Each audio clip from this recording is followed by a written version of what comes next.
Everyone, welcome back to another episode of Guitar of the Day. I'm your host, Michael Lemmo, and today it is Tuesday here at Norman's Very Guitar. Yes, we're pumped. We're pumped. And it feels good to be back. I appreciate you guys sticking with me through the week. I know a lot of them, I'm wearing the same outfit every day, same smile, but I had to go home for a week. It was nice to be back in Philadelphia. It was crazy. I went out downtown to South Philadelphia, and everywhere I went, somebody kept saying, "Oh, I love your Guitar of the Day, and I love Norman's Rare Guitars." And I didn't even have Norman's merchandise on. It was really cool. So I appreciate how many of you are watching and showing the love to the store. It means a lot. A lot of people asking how Norm's doing, which I love because Norm's doing great. And it's just good to feel the love all around the world. And especially a lot of them I told while I was there, I'm like, Norman's born in Philadelphia. And they're like, yes. They're all excited. So that was really cool.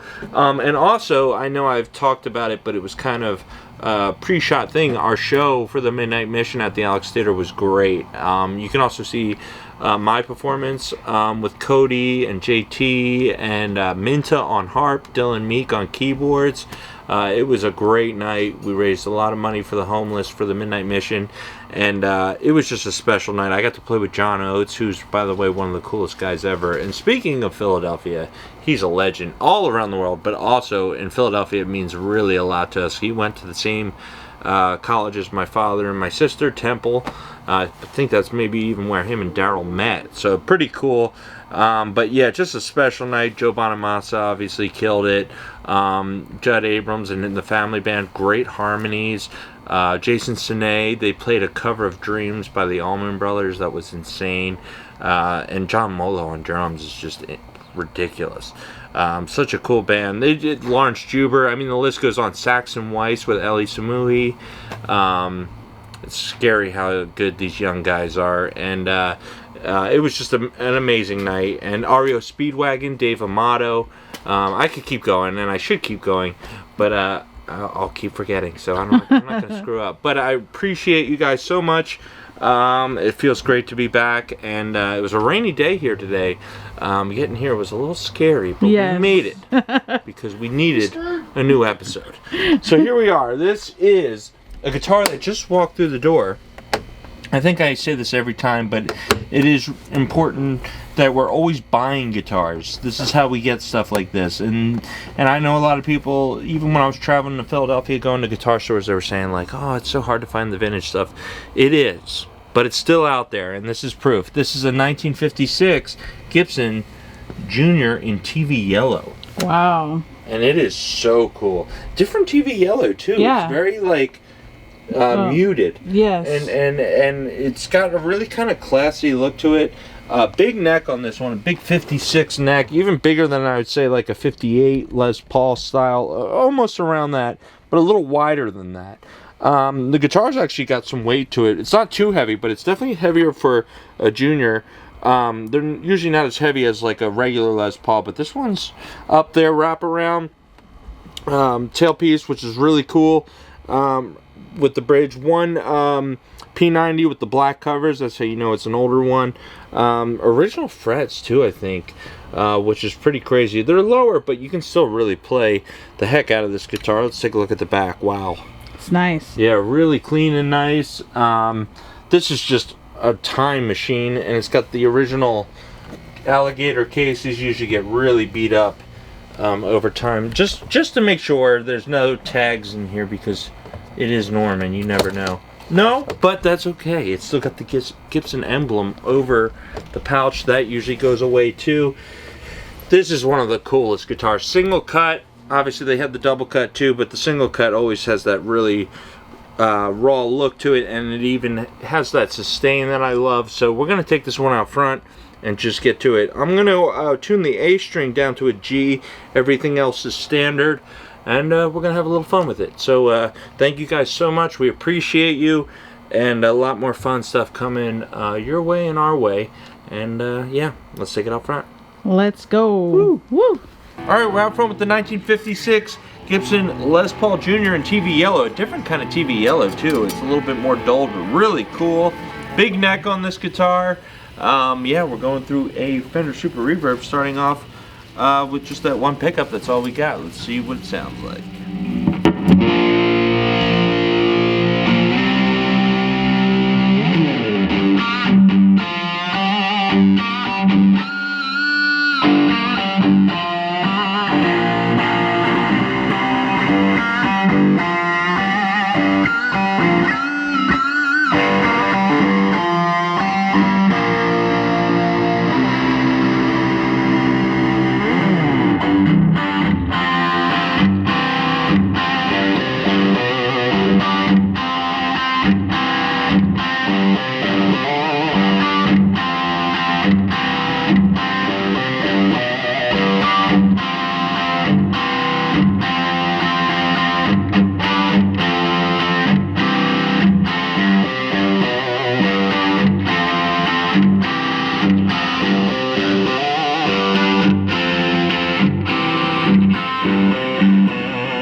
Well, there you have it, a 1956 Gibson Les Paul Jr. Really cool, great neck, and a big sound out of this guitar. You can check them all out at normansrarguitars.com. And also on Instagram and Facebook. I'm your host, Michael Lemmo. See you soon. Bye.